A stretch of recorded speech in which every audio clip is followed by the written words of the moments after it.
अब तो हाथ उठा दिया, अगर अब दोबारा हाथ उठाने की कोशिश भी की ना तेरा हाथ तोड़ के हाथ में दे दूंगी। आई बड़ी थप्पड़ मारने वाली घमंडी कहीं की। चल राहुल, तुझे मैं कैसे बताऊं यार, मुझे यार बहुत शर्म आ रही है। हरीश में शर्माने वाली क्या बात है भाई, तू मेरी इतनी अच्छी दोस्त है, हम बचपन से एक दूसरे को जानते हैं, तो बता। और देख, जब मजबूरी होती है ना तो दोस्तों को याद करा जाता है। बता क्या जरूरत है तुझे। राहुल, इस टाइम में बहुत परेशान चल रही हूँ, और तू तो जानता ही है कि ये मेरा मांगने खाने का काम है, और इस टाइम में गर्मी भी बहुत पड़ रही है, इसलिए मेरा काम धंधा बिल्कुल भी अच्छा नहीं चल रहा।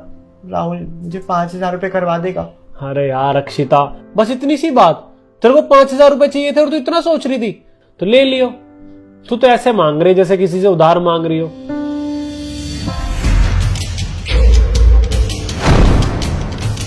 अबे ओ किन्नर, तू मेरे घर में क्या कर रही है यहाँ पर? तो वही है ना जो कल सुबह मुझसे पैसे मांग रही थी रास्ते में।